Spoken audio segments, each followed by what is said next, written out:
A Final Four Friday, live right here on the early line on SportsGrid and all across the SportsGrid network. That includes sportsgrid.com/watch, where you can find your favorite destination to consume everything all across the grid. He is Donnie Rightside. I am Ben Stevens. We are here together for the next 3 hours up until 11 a.m. Eastern Time. We've had football Fridays. We've had round of 64 Fridays. We've had Sweet 16 Fridays. But now, maybe most importantly, it is Final Four Friday with what might be the most historic day in women's college basketball on the horizon. At the Women's NCAA Tournament Final Four tonight in Cleveland, South Carolina continues its dominant and unbeaten season against the upset-minded NC State Wolfpack, and in the nightcap, Paige Beckers and UConn, Caitlin Clark and Iowa. And we set the stage for Final Four Saturday in Phoenix at the men's big dance. And we'll preview national championship odds as well. What a Final Four Friday we have in store.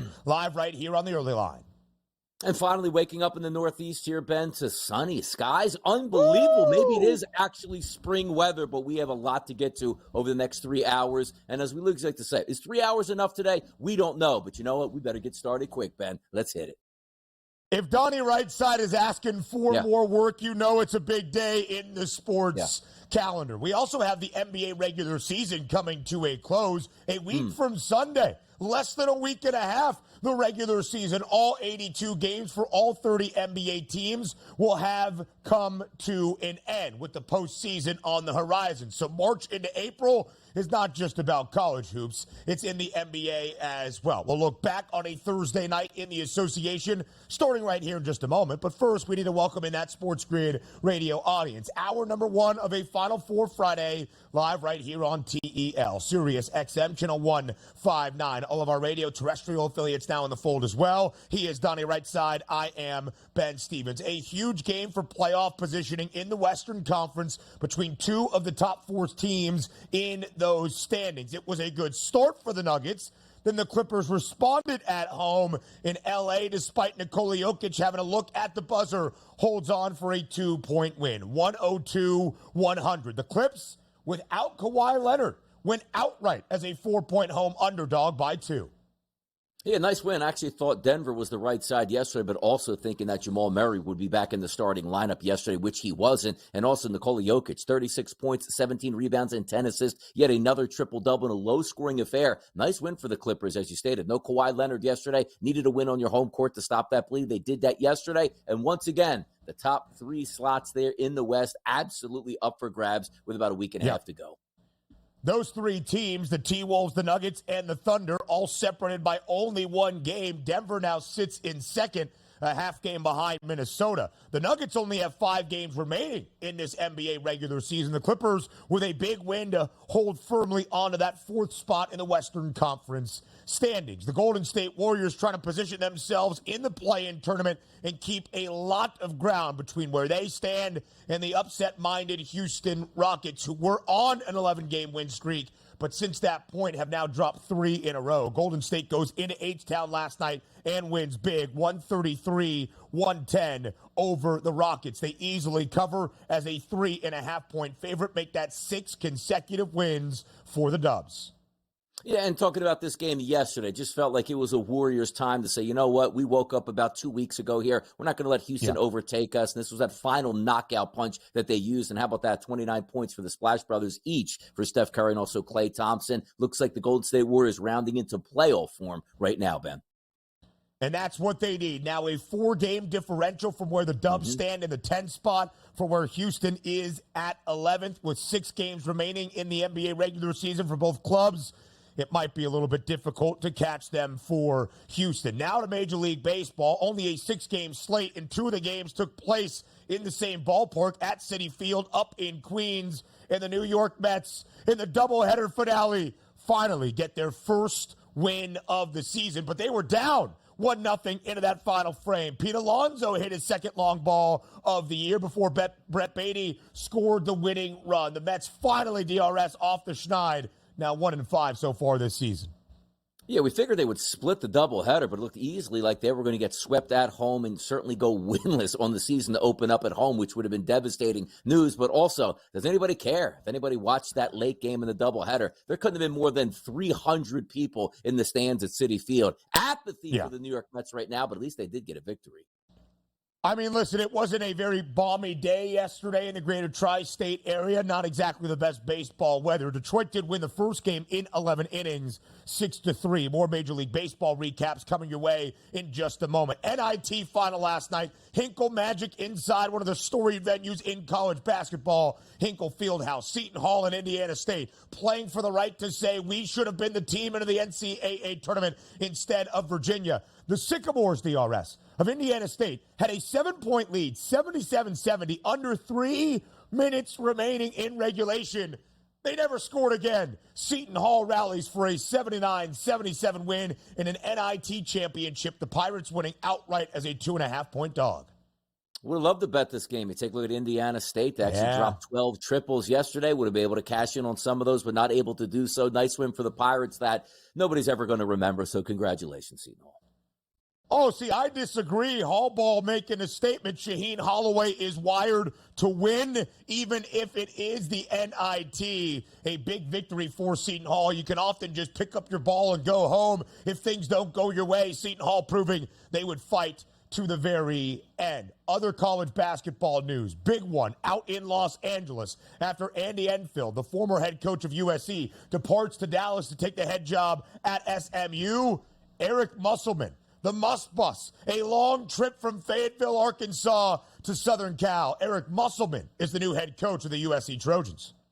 Yeah, interesting move here. I liked what he was doing at Arkansas. He's been at a couple programs already, but you can't fault anybody for what they consider moving up and probably getting a better paycheck at this point. And also keep in mind, USC moving to the Big Ten. Exciting times for USC sports. That's a pretty good basketball coach that they got. Can he convince Bronny James to actually stay at SC now? That's up next. Yeah. Apparently, Bronny James has entered the transfer portal, but no true reporter has really reported that. Very interesting stuff. But the Must Bus did lead Arkansas to multiple Sweet 16s in his 5 years in Fayetteville, including an Elite Eight appearance as well. After LSU was bounced in the Elite Eight in the women's NCAA tournament, Haley Van Lith has declared not for the WNBA draft, but entering the transfer portal for a second consecutive offseason. She went from Louisville to Baton Rouge. Now will find a new home in college hoops next year. Maybe back to Louisville at this point here. Probably should have went to Iowa in the offseason. Maybe it would have used her a little bit better than what they did down in LSU. But a superstar on the path here, trying to cash in a little NIL money, change of scenery. Never hurt anybody. Listen, HVL is a true scorer. She is a bucket getter. She had 20 games of 20-plus points in her final year at Louisville. Now, 2 years ago, only 4 of those games for LSU. Stephon Diggs, the new Houston Texan, renegotiates his contract. He could be a free agent at the end of this NFL campaign. A bold move for both sides. I'm sure we'll hear from DRS about that a little bit later on. Now we go to the NBA. Up next.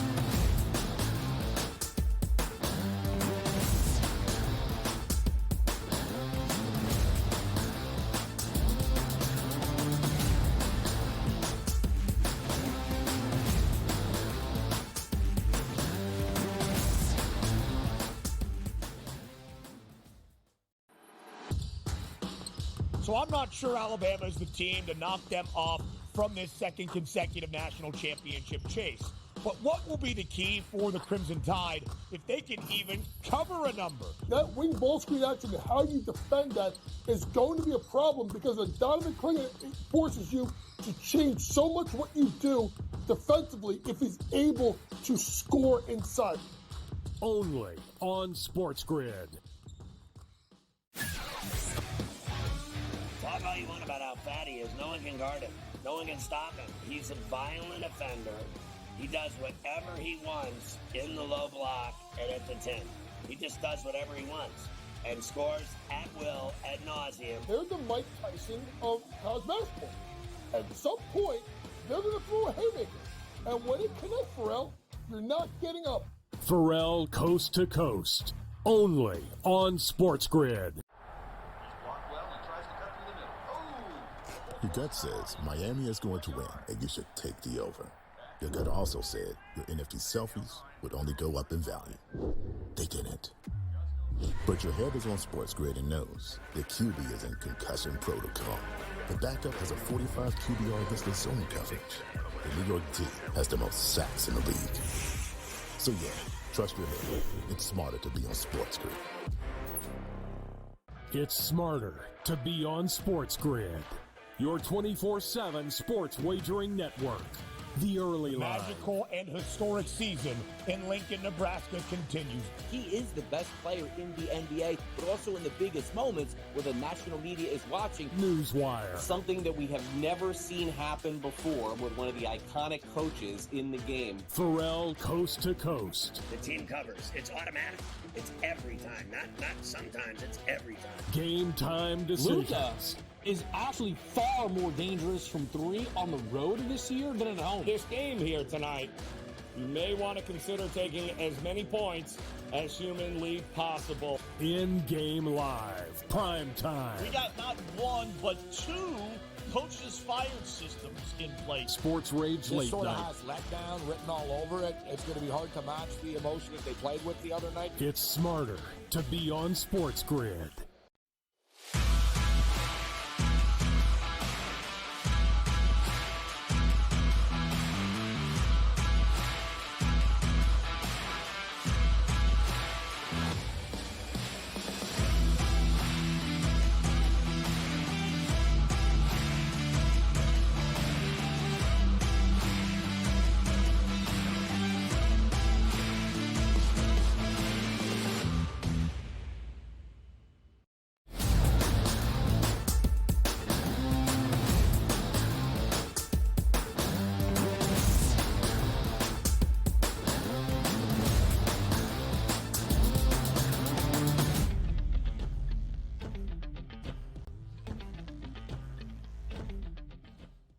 The final few days of the NBA regular season, a week from Sunday, that's 9 days away. The regular season comes to a close. The postseason on the horizon around the association. Playoff positioning, play-in tournament position jockeying as well. Here down the final home stretch of this NBA regular season and the campaign. Last night, a big one out in the Western Conference, late night in L.A. The Clippers playing host to the Denver Nuggets. Big one for the Nugs, who entered last night tied for the top spot of the Western Conference standings alongside Minnesota. The Clippers trying to position themselves firmly into that 4th spot to host the opening round of the Western Conference playoffs. Denver got off to a good start. L.A. took over by the time we reached the break. And the Clippers, despite Nikola Jokic having a look to maybe win the game at the end, do hold on. Sans, Kawhi Leonard. The Clippers win shorthanded as an underdog, 102-100 outright as that 4-point home dog last night in Los Angeles.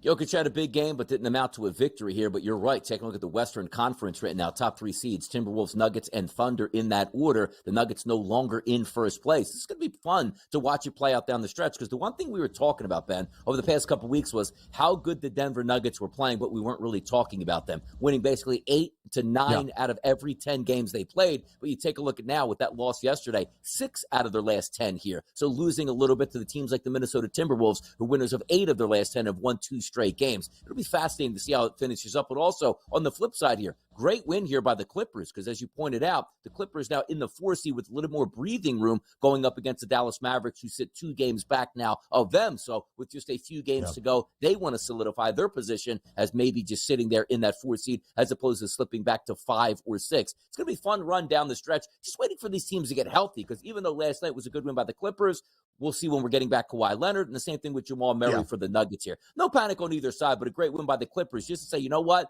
Let's just stay right here in this 4 seed. The Nuggets still 17-5 since the All-Star break, one of the best in the NBA during this span since we were in Indianapolis at the end of February. The Clippers were not great as an underdog entering last night, just 4-10 ATS, only 3 outright victories, virtually saying if the Clips are an underdog, there is a reason they went outright in a big spot as a dog last night. Denver right now still remains the favorites to win the NBA's Western Conference for a second consecutive year, plus 150 $1.55, a little bit less than a $2 gap, DRS, between Denver and Los Angeles. How do you evaluate the two teams at the top of the Western Conference, and if there means there's some value on other teams like Minnesota and OKC who are going to have 2 of the 3 top spots? Yeah, it's interesting because, again, we're taking bets on not who's going to be the number 1 overall seed technically. You're taking bets on who's actually going to win the Western Conference. So once you get there, we're going to trust the Nuggets. But also, we're trying to keep track of, all right, when the Nuggets get there, Jamal Murray is going to be a key contributor in the playoffs where he wasn't last night. Same thing with the Clippers as you take a look at where you're trying to line them up for the playoffs. Just get the big 3 there healthy. But I'm pretty intrigued. Like the Minnesota Timberwolves, we thought it might have been a death strike against them to lose Karl Anthony Towns for that period of time. Now, granted, they have a much better supporting cast than what, let's just say, the Philadelphia 76ers have when they lose Joel Embiid. So I'm really impressed by the Timberwolves who are playing great basketball now and waiting to get probably their best, I'd say maybe their second best player back into that lineup. Should be fun stuff for the Timberwolves, though, no doubt. The Dallas Mavericks also victorious last night at home, 109-95, even covering as a 12-point home favorite against the Atlanta Hawks. The Mavs have won 8 of their last 9 games. You see the price there, 12-1 to win the Western Conference. The Suns trending in a more positive way, plus 950 to win the Western Conference. 2 teams we believe can compete at the highest level, certainly come the playoffs. That's the position Golden State is trying to manufacture right now. A big victory for the Dubs yesterday on the road in Houston, 133-110 over the Rockets. Golden State wins by 23. They cover as a 3.5-point favorite, make that 6 wins in a row for Golden State. Yeah, Golden State firmly entrenched in the playoffs now. As you said, 6 wins in a row, 7 out of their last 10. Probably not going to catch the Los Angeles Lakers, but in striking distance to get out of that 10 spot. But more importantly, you sort of fought off the Houston Rockets as that last stand last night as they sit 4 games in the league. It's pretty interesting to watch this play out as it comes down the stretch. 47.5 was that team total I had before the season, which I bet to the under, where the Rockets didn't open up good, started playing better basketball, fell to the wayside, and then finally had a final wake-up call where it's like, hey, guys, you can't just mess around here because Houston is going to overtake you. They saw those lights there and immediately hit that gas pedal. And also, at the same time, the Houston Rockets, realizing what the Houston Rockets are, when the pressure really ramps up, what do? Loses of 3 straight games, including that key game last night against the Warriors at home, which they've been playing pretty good basketball at home throughout the season. So it is what it is. Looks like we got the top 10 in the Western Conference. And good. I'm glad the Warriors and the Lakers are in. Add more star power there to the lineups. I think you're fine with that preseason win total for the Dubs. They would have to win their final 6 games to go over the number, and now a 4-game advantage for Golden State in front of Houston for that 10th and final spot in that play-in category. Golden State a game and a half behind the LA Lakers. We'll talk more about Western Conference play-in tourney teams in a moment, but now we go to the Eastern Conference. 2 games back for Joel Embiid.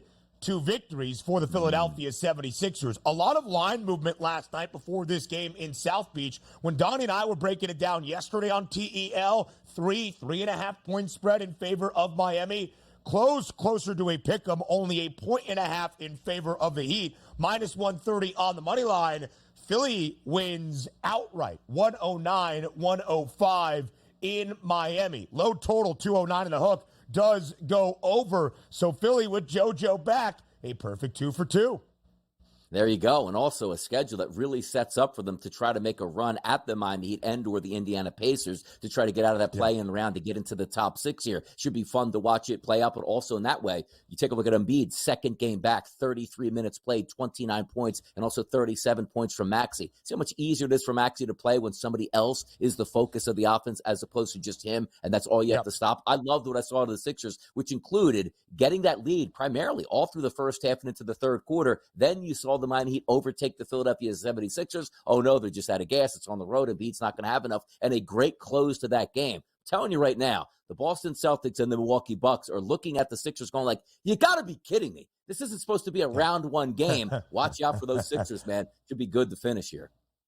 Yeah, absolutely so. Right now, Philadelphia in the 8th spot in the Eastern Conference, a half game behind Miami, who is a half game behind Indiana. The Pacers in 6, Miami in 7. A tightly contested play-in tournament race over this final week plus in the NBA regular season. 29 minutes in Joel Embiid's return, 24 points. 33 minutes last night, 29 points, and as DRS shared, 5 triples for Tyrese Maxey and 37 points for the Philadelphia 76ers. Speaking of 5 triples, Tay-Tay, come on down inside Madison Square Garden. The man we will now refer to as Tay-Tay, Donnie DiVincenzo for New York. Big victory for the Knicks last night. On the day it was confirmed that Julius Randle would be out for the remainder of this season, including the playoff run. And those Villanova New York Knicks, man, they keep hooping and balling. 21 points for DiVincenzo. Again, he hit 5 threes. That was DRS's best bet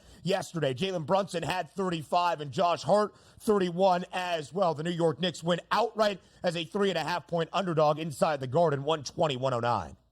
Yeah, rolling on best bets this week, and that was a fun one to watch because really the handicap was Donnie DiVincenzo is going to be able to do whatever he wants out there because nobody else can really take shots, which means 13, 14, 15, 16 plus 3-point shot attempts. Only got 9 last night. Ultra efficient. We're knocking down 5 of those 9 threes, but also shout out to FanDuel Sportsbook, which I did partake in a boost yesterday, which was 25 points out of Brunson, 25 points out of Fox. That one cashed in. That was nice at a plus 150. So great vibes all the way around, including Tay-Tay's 5 triples to cash in.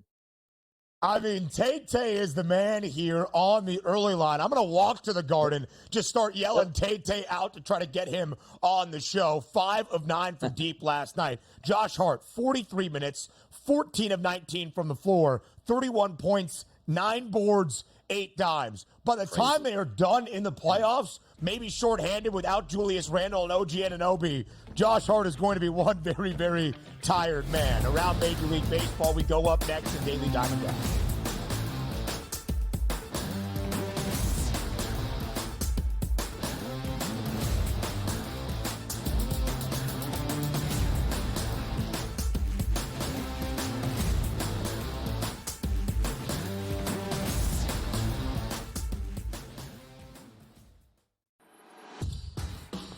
So I'm not sure Alabama is the team to knock them off from this second consecutive national championship chase.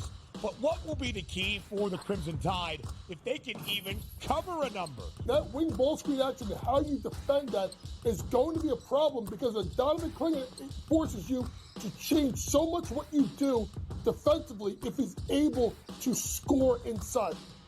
Only on SportsGrid.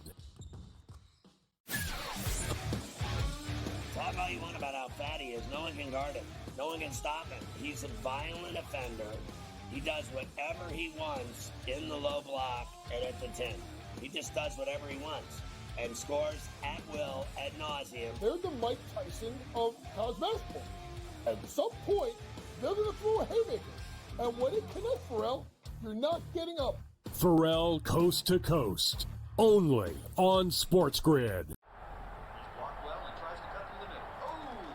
Your gut says Miami is going to win, and you should take the over. Your gut also said your NFT selfies would only go up in value. They didn't. But your head is on SportsGrid and knows the QB is in concussion protocol. The backup has a 45 QBR against zone coverage. The New York D has the most sacks in the league. So yeah, trust your head. It's smarter to be on SportsGrid. It's smarter to be on SportsGrid. Your 24/7 sports wagering network. The early line. Magical and historic season in Lincoln, Nebraska continues. He is the best player in the NBA, but also in the biggest moments where the national media is watching. Newswire. Something that we have never seen happen before with one of the iconic coaches in the game. Pharrell Coast to Coast. The team covers. It's automatic.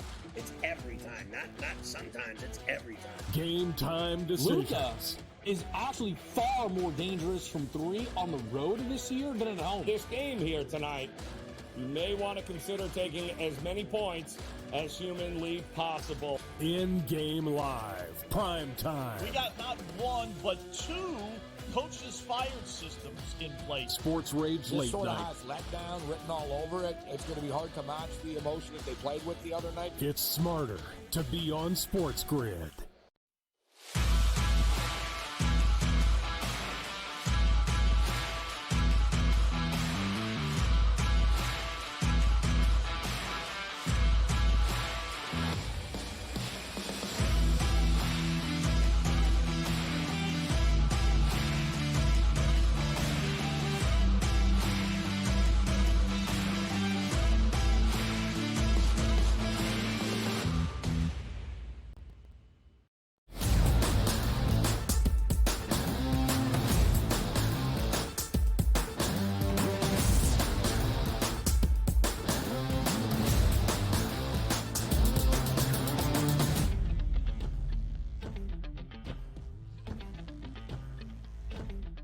Live right here on this Final Four Friday. I promise we are getting there on the early line on SportsGrid. But before we look forward to Final Four Friday, we look back on Thursday in Major League Baseball. A very small slate, only 6 games. 2 of them happened at the same place.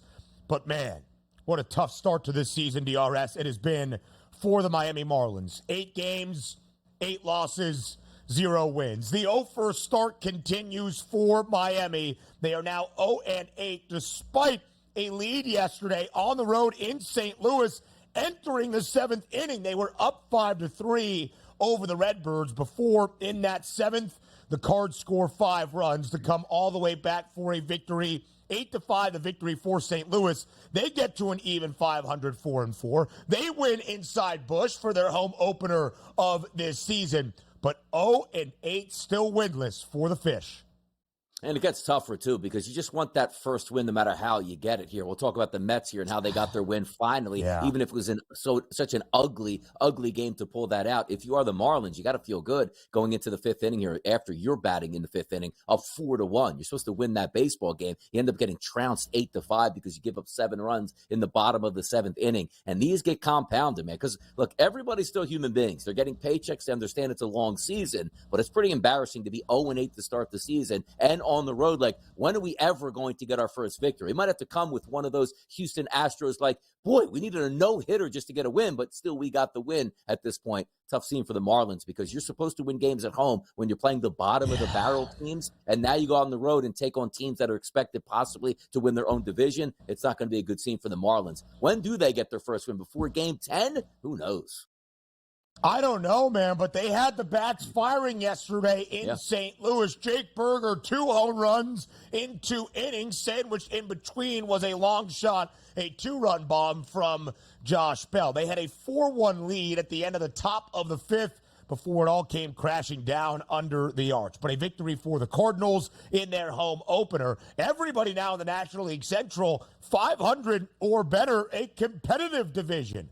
Now we go over to the National League East in the AL Central. A doubleheader yesterday at Citi Field, where, let me tell you, the weather in New York City has not been great over the last 48, 72 hours here in the Northeast. It was a little bit better yesterday because there was no rain, but still very cold. Game number 1 of the doubleheader goes into extra innings. Detroit wins after scoring 3 in the 11th, 6-3 over the Mets. So that was an 0-5 start for the Amazons. But they respond in the second game of the doubleheader. As Gary Cohen, the play-by-play man for SNY, would say for the New York Mets, and the ball game is over. Tyrone Taylor, a walk-off RBI single. Brett Beatty scores the winning run in the bottom of the 9th. Pete Alonso tied it with a solo shot there in the home half of the 9th inning. And finally, DRS, the Mets scratch across their first win of the year.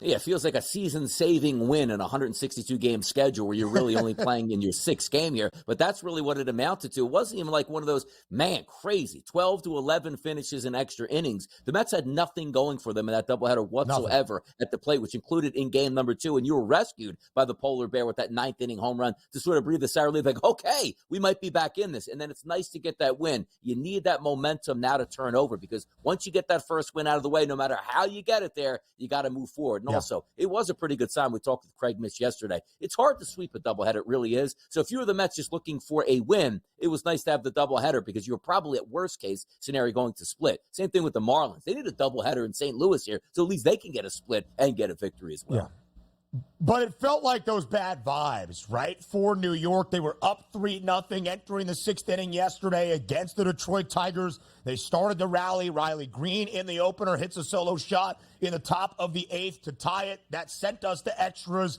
after regulation in terms of those 9 innings. It's all those vibes at the start of the year when you're pressing and pressing and pressing, just trying to win your first game. The New York Mets do respond in game number 2. Now we had a couple of American League Central divisional duels yesterday. The Tigers on the road in New York against the Mets. That not a divisional duel, an interleague affair. But then the other 2 games that we had from the American League Central, all 4 other teams in action. In Minnesota, we go first, the Cleveland Guardians, playing really good baseball to start. They are now 6-2 this year. They went outright as an underdog on the road in the Twin Cities against the Twins yesterday, despite Pablo Lopez being on the bump for the Twins. 4-2 the win for the Guardians. Yeah, got a quality start out of Lopez, but certainly wasn't enough. We are going over some of the early season numbers, and the Guardians' bats have really woken up here. That's a good start, 6-2 overall, including going on the road and beating Lopez, but also Bybee on the mound, 5 1/3 innings, 5 hits, only 1 earned run, 9 Ks, and the best part about that 9 Ks, no walks. You're not giving those free passes out. So the Cleveland Guardians, I'm not really big on the central divisions here, Ben, in both the American League and the National League, but that's a good start. Somebody has to win it, and good for the Guardians here.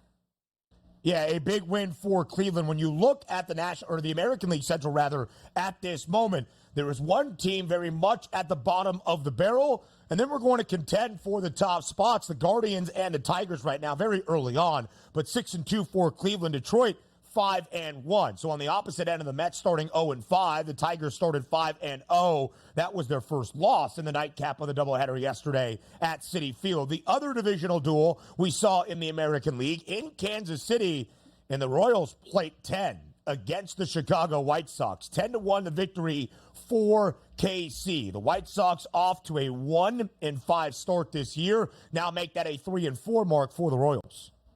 Yeah, by the way, yesterday, pretty good odds boost again, 2 for 2 yesterday. If you were betting them with FanDuel, it was basically Bobby Witt Jr. to get a base hit, coupled with Yoan Moncada to get a base hit. They both got their base hits earlier in the game, and away they went. From an RBI prop perspective for myself, no real handicaps here because I don't have the numbers, but I do like to take 2 hitters that are sort of doing well in the season. Garcia leads off 1 of 5 yesterday for Kansas City, but his RBI price, Ben, was a 2-1 price. He got the one to cash in. The one I lost was Bobby Witt Jr. to get an RBI, which is around like a plus 140 price. But the goal of that is when you take 2 of them, 2-1 plus 140, just looking for one side to move on. And that happened yesterday. So I like the lineup here for the Kansas City Royals overall. And again, scoring 10 runs on 10 hits yesterday. A lot of those runs scored late in the 7th inning, in the bottom of the 7th, tacking on 8 of those runs. But nonetheless, I like what I see out of the Kansas City Royals here. It's a good, fun, young team. That nice mix of young players in the lineup, along with veterans out there like Sally Perez.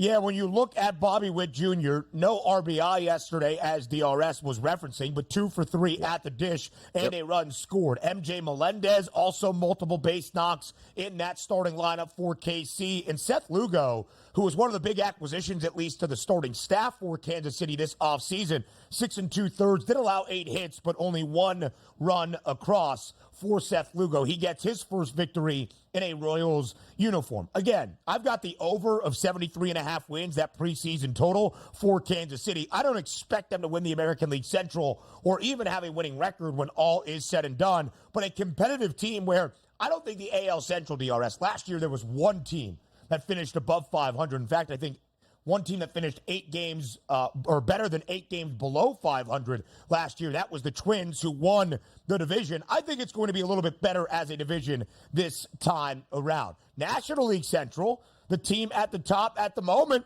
the Pittsburgh Pirates. 6-1 for the Buccos. They suffered their first loss 2 days ago on the road in D.C. to the Nationals after a perfect 5-0 start. The best for Pittsburgh in 40 years since 1983. They respond with a 7-4 win yesterday in Washington, D.C. Yeah, nice win for them, too. And also, we're taking a look at some of these teams that you expect to be bad for the regular season. I don't mean like historically bad, but just maybe not contending, and that's the Pittsburgh Pirates. Same thing with the Kansas City Royals that you were looking for a bet to try to get over. You need those decent starts because if you have a start, like let's just say the Marlins have at an 0-8 here, that's going to send those flames up early, which means by the end of the month, you're not even competing anymore, and then you're not even worried about winning baseball games. It's like, let's just see if another team wants to give us some prospects for a certain player, and let's just see if we can maybe secure the number 1 overall pick in the Major League Baseball draft. But that's not the case right now for the Pirates as they're playing great baseball. And also, how about this on the opposite side? Talk about the Washington Nationals just a couple of years ago. Maybe the most talented baseball organization that there was, and was just dismantled because the ownership group didn't want to pay any money. But also, when you trade those players away, you're supposed to get dominant players back. Josiah Gray was like that key, I believe, in the Scherzer deal that also sent Trey Turner out to the Dodgers. Got him back. I mean, come on. 4 1/3 innings, 6 earned runs, was bad on his opening day start. At least if you're going to trade quality players away, get quality prospects back. This Washington team is bad. 2019 World Series champions, that Curly W now is not doing very well. A lot of Curly L's for this national side. Martin Perez on the other side for Pittsburgh, 6 2/3, did allow 2 earned, but did strike out 6 yesterday against the Nats. A very quality start. A much more robust Friday Major League Baseball slate. I count 13 games at this moment. That's virtually all of MLB in action on the diamond. Some day games on this Friday as well. Oakland's on the road as Tariq Skubal will get the start today for the Tigers back in the Motor City. Speaking of the A's, starting in 2025, at least through 2027, they're going to be playing in Sacramento at the minor league home of a San Francisco Giants affiliate. Yeah, things are going well for the Athletics. Yeah, let's talk about this for just a moment here. The owner gets, first of all, we're going to get to Major League Baseball. I love Rob Manfred. Maybe the worst thing he's done is allow this Oakland A's thing to fester out of control. It's one of those things where you probably should be able to evict that owner from baseball and not even have him sell the franchise because the damage that he's doing to, number one, that region and also baseball itself. Number two, they're going to play in a ballpark for like 5 years with 10,000 fans. And quite frankly, I heard they're not even going to be called the Oakland Athletics anymore. They're just going to go by the Athletics, which is outrageous to begin with. And the owner got up there and was like, man, it's such an intimate ballpark. Come out and watch players like Aaron Judge hit home runs, not even our own players here. What an embarrassment as an organization. Gotta be cheap. Team owner John Fisher at the introductory press conference of the Sacramento A's said, I look forward to teams hitting a ton of home runs against us. It's your team, John. More early line next.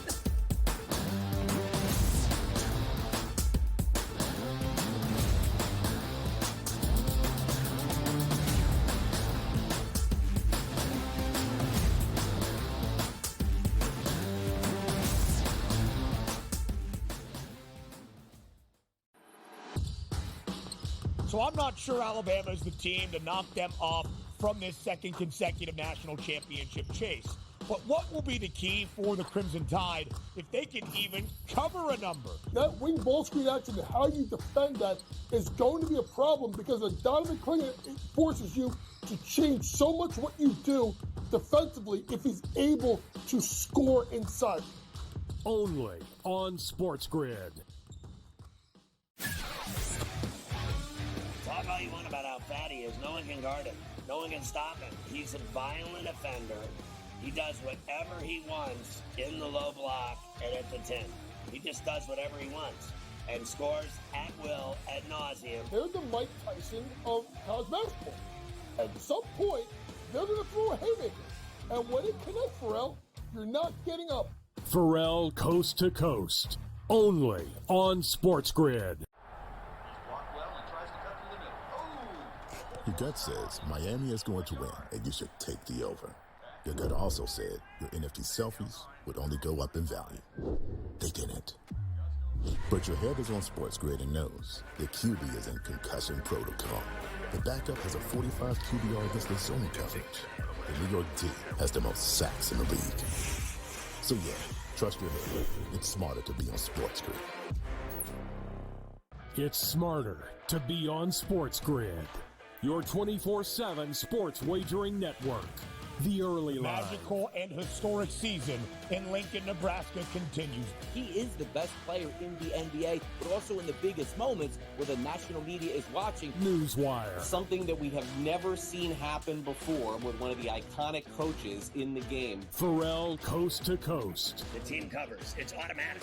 It's every time. Not sometimes. It's every time. Game time decisions. Luka is actually far more dangerous from three on the road this year than at home. This game here tonight, you may want to consider taking as many points as humanly possible. In-game live. Prime time. We got not one, but two coaches fired systems in place. Sports Rage This Late sort of Night. has letdown written all over it. It's going to be hard to match the emotion that they played with the other night. It's smarter to be on SportsGrid.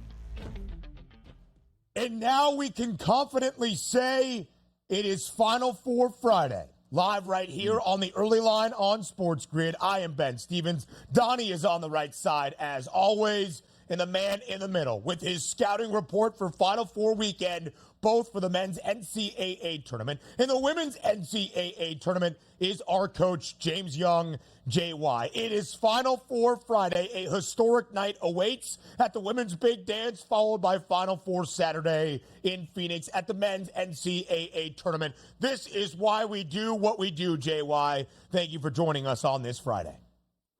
I'm not going to talk. We got too much to discuss. Let's get started. Wow. We gotta run through it. It's a really good point, DRS. Really is. We got a lot to hit here in these next 14 minutes. So let's fire away. And we start with the nightcap in Phoenix tomorrow night. On a Saturday out in the desert, Connecticut continues its chase for a second consecutive national championship. They lay 11.5 in a Final Four matchup against Alabama. Over under 161.5. JY, you know the story. Connecticut in the last two NCAA tournaments, a perfect 10-0 straight up and 10-0 against the spread, and now favored by 11 and a hook for a Final Four game. What can Alabama do to even keep this game close and potentially cover a number? They got to score. They got to score, because you look at the fact, Ben, that their defense is 269th in the country in points per possession defense, right? So they're not, and they're obviously the possession, it's going to be up and down, right?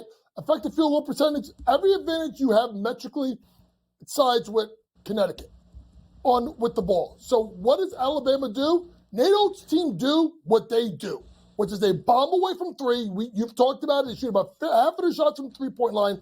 They got to bomb away, and they need Baby Brunson, a.k.a. Sears, to go off. They need a big guard play. And then the last thing is this. Grant Nelson cannot get into foul trouble. If he gets into foul trouble against Donnie McClingan, it's game over. He's got to have a great game.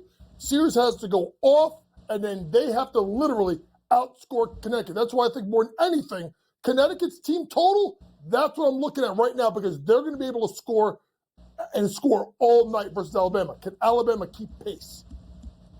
Coach, for myself, I'm looking from an Alabama perspective, and I think they're going to struggle in this game. Now, also, Alabama's a very good basketball program. The SEC was wonderful this year, but it just seems like sometimes when we talk about, Coach, styles that make fights, you would have loved to see an Alabama go up against another team that loves to have tempo and goes, you know what? You want to shoot three-point shots? We'll give that to you. That's not what UConn does. They're very good on defense, top 5 in the country in efficiency, but also we know Alabama loves to shoot the three-point shot. Connecticut is great at chasing you off the three-point line and defending the three-point line. And the one thing we know about Alabama with point distribution, 350th in the country at scoring inside the three-point arc, when you know Donnie McClingan's going to be standing down and go like, yeah, good luck trying to get to the rack against us. Are we looking from Alabama from a perspective? I know, look, a Tiger can't change his stripes here this late in the season, but can Alabama do something different to try to score on that Connecticut defense? I don't think so. I mean, I think what you have to look at is can they find a way to get Newton in foul trouble? Can he find a way to get Castle in foul trouble? And then obviously DR, because they got to find it, because you think about it, Donnie, they have 3 elite defensive guards. And if you look at a team like Alabama, who shoots the ball, like you said, well from 3, three-point shooting percentage defense, 35th percentile, 35th, I should say, in the country is Connecticut, right? If you look at the metrics, they have the 11th best in points per possession defense. They slow the game down. Effective field goal percentage, 3rd in the country. So to me, and the one thing that's concerning is sometimes when you play too fast, you may turn the ball over. And UConn is an opportunistic transition team, meaning they're just not going to fly the ball up the court. But if you throw the ball around the gym, they can run you out of the gym too. It's almost got to be a perfect storm to me for Alabama to win this game. They got to play out of their minds great, and they need UConn not play well at all. If it goes any other way like this, I don't think there's any chance. I think UConn is that good, and they pose too many threats offensively and defensively that Nate Oates' team will not be able to handle.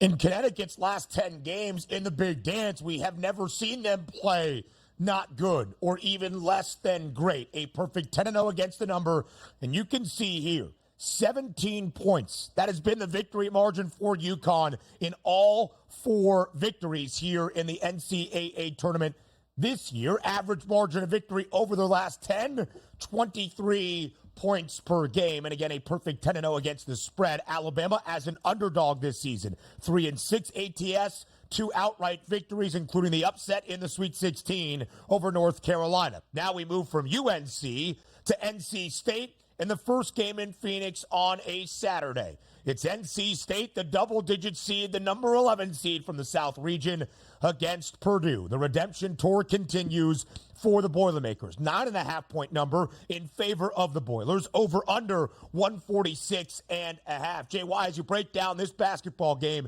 the opening game of 2 tomorrow night in Phoenix, what's the key matchup? Oh, you got to go right to the middle.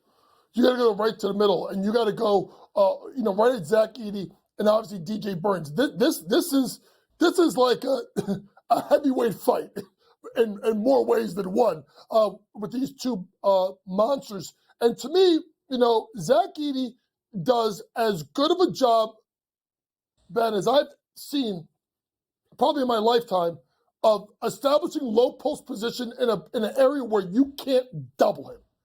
Can't. Because when he gets the ball that deep, it's over. He gets you in the hole. He goes over either shoulder. Now, when you look at someone like DJ Burns, he's obviously going to be able to maybe move him out a little bit. But this is also a DJ Burns who is foul prone, can get himself into foul trouble because he gets lazy. On the flip side, what do you do if you're NC State? Do you continue to run that pro-style offense where you give the ball to DJ Burns with 17 feet from the basket? Usually he backs people down and goes to work. I suspect if they play this way, Ben, he's going to reverse pivot, face him up. He's got a decent little set shot, and I think he's going to try and take Edey off the bounce. He can't back him down because Edey's too thick. Reverse pivot, attack, and then look at some of the kids. As we talk about DJ Horn and DJ Burns, we don't talk enough about this point guard. I think McConnell's his last name. Like, this kid is Michael O'Connell. Michael O'Connell. Like, this kid can pass the ball. He's sneaky good shooter. Maybe look at his three-point prop as well. I think this is going to be a great game. I think Purdue wins, but I think it stays within the number. I think this is going to be obviously the better of the two matchups.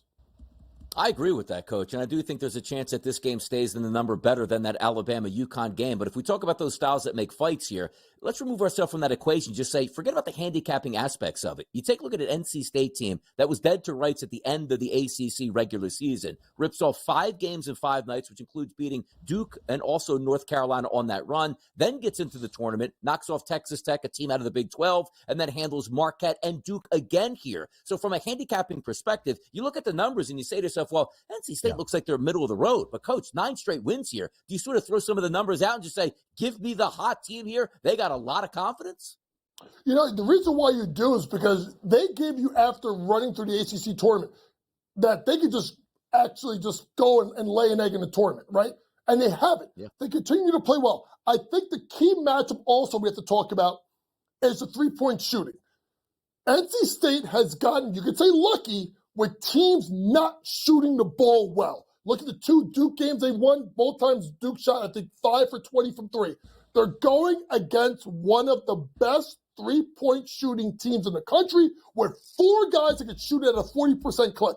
If those 4 guys knock down those threes, there's no way NC State can compete because it's the big man inside and the shooters outside. They got to hope that those 4 guards, I'd say 3 guards and Gillis, but, he's a stretch 4. Those 4 don't knock down shots. If they knock down shots, they got no chance. And you just wonder, it's kind of like Clemson. Clemson was doing the same thing, and then it finally broke against Alabama where they started giving up 3-point shots and shots from me. That is going to be a key thing you have to watch, the shooting of Purdue.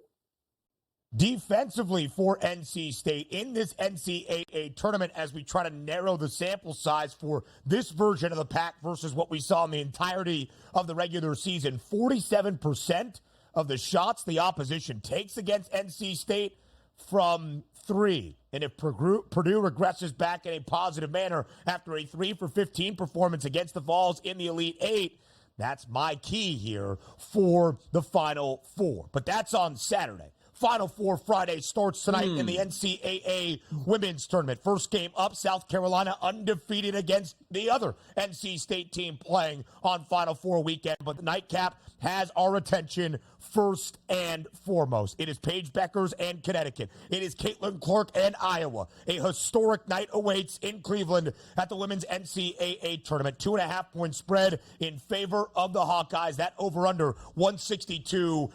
JY, what's the breakdown for what should be a night we all remember in women's college basketball? Well, it's going to be an outstanding night, and this is the night they've been waiting for, and they've been capitalizing on the women's tournament, let's be honest, the last 2 years.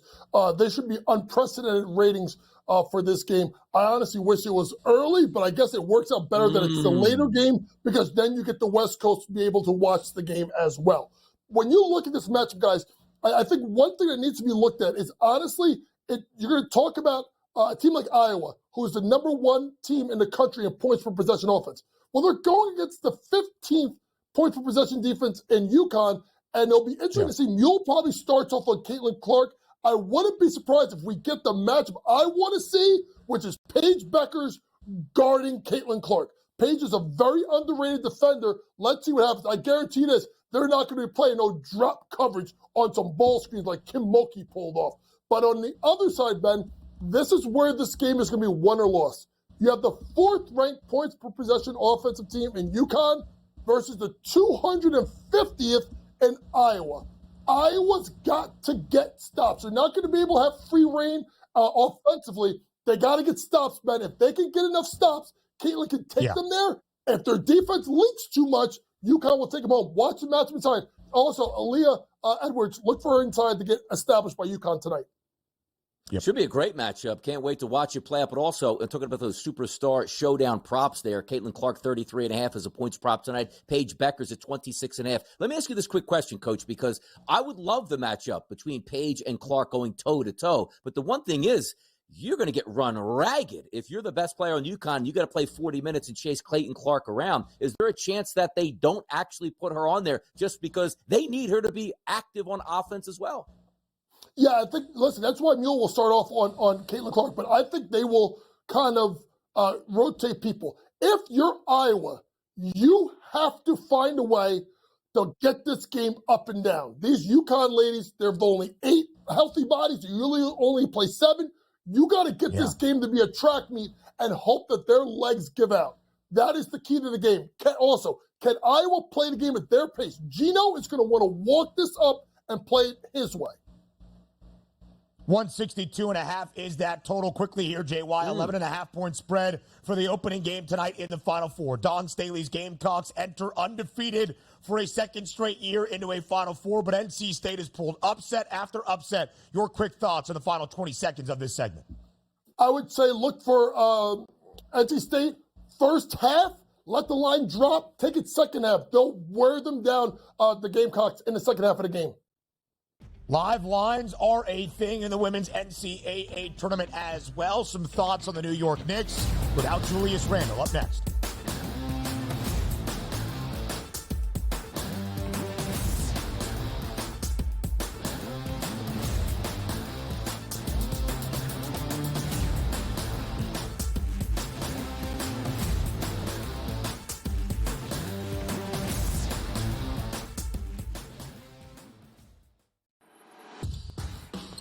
So I'm not sure Alabama is the team to knock them off from this second consecutive national championship chase. But what will be the key for the Crimson Tide if they can even cover a number? That wing ball screen action, how you defend that is going to be a problem, because the Donovan Clingan forces you to change so much what you do defensively if he's able to score inside. Only on SportsGrid. Talk all you want about how fat he is. No one can guard him. No one can stop him. He's a violent offender. He does whatever he wants in the low block and at the 10. He just does whatever he wants and scores at will, ad nauseum. They're the Mike Tyson of college basketball.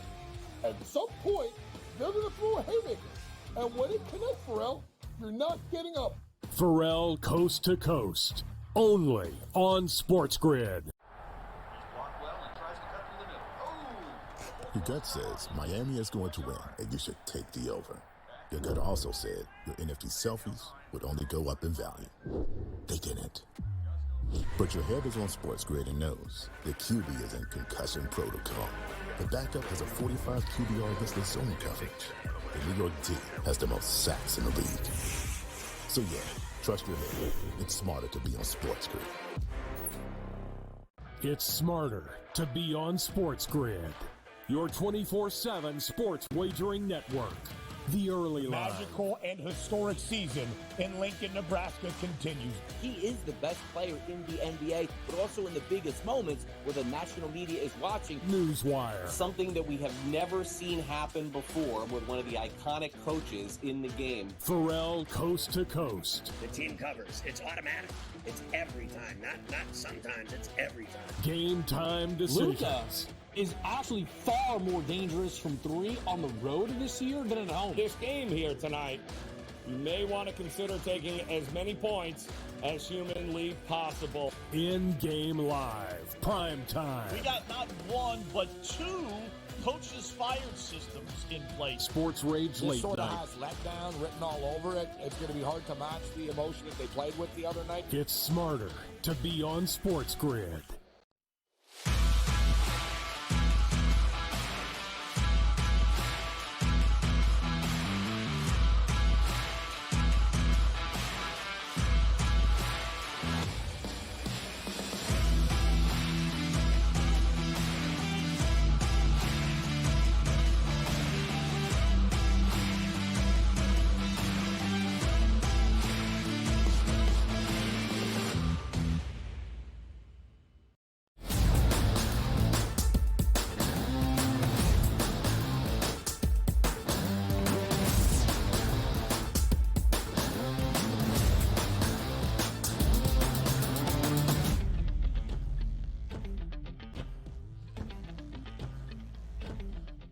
Rounding out this opening hour live right here on a Final Four Friday on the early line on SportsGrid, our coach JY James Young joins us for a second consecutive segment because as the NCAA tournament comes to a close in a week from Sunday, JY, the NBA regular season is over as well. And for the New York Knicks, big victory outright at home last night as an underdog. They haven't had Julius Randle for the last few months, and we got the confirmation yesterday that Randle is out for the remainder of this season. That includes any potential postseason run for the New York Knicks. What does it do for the Knicks' outlook come playoff time? Well, obviously, Julius Randle was having a great year at 24 points, 9 rebounds, about 4 to 5 assists a game. He was playing great ball. And I think, when you saw the New York Knicks after the trade of OG Anunoby, you saw their style change a little bit, right, Ben? With the fact that you got Anunoby in the corner, you have obviously DiVincenzo, you have less one-on-one guys like Barrett and Quickly. So it allowed the Knicks to play a better style, right? Jalen Brunson and Randle had driving lanes. Now you lose Julius Randle, and now it falls on a lot of it offensively on Jalen Brunson. Now, to me, obviously, he's been fantastic. You can talk about he's been an MVP type of player. The outlook for the Knicks is really going to be based off of can they get OG back? Their record is 45 and 31. You saw right there, 23-1 odds. It was, I believe, 12-1 when that news before the news came out yesterday. So obviously their odds have changed. To me, they got to get OG back. If OG comes back, then you can look at a Knicks team that could possibly make a run if they can stay away from the Celtics. Otherwise, as much as I'm a Knicks fan, I don't like them in any of these first-round matchups. I think they're in trouble. So, JY, we appreciate the time on this Final Four Friday. I will see you tomorrow on Bracket Central for the Saturday Final Four action at the men's NCAA tournament. Have a wonderful weekend until then. Donnie, I really thought you had a comment on Julius Randle on the other side. I guess not. We are back for hour number 2 in less than a minute. Some NFL MVP conversation on the other side.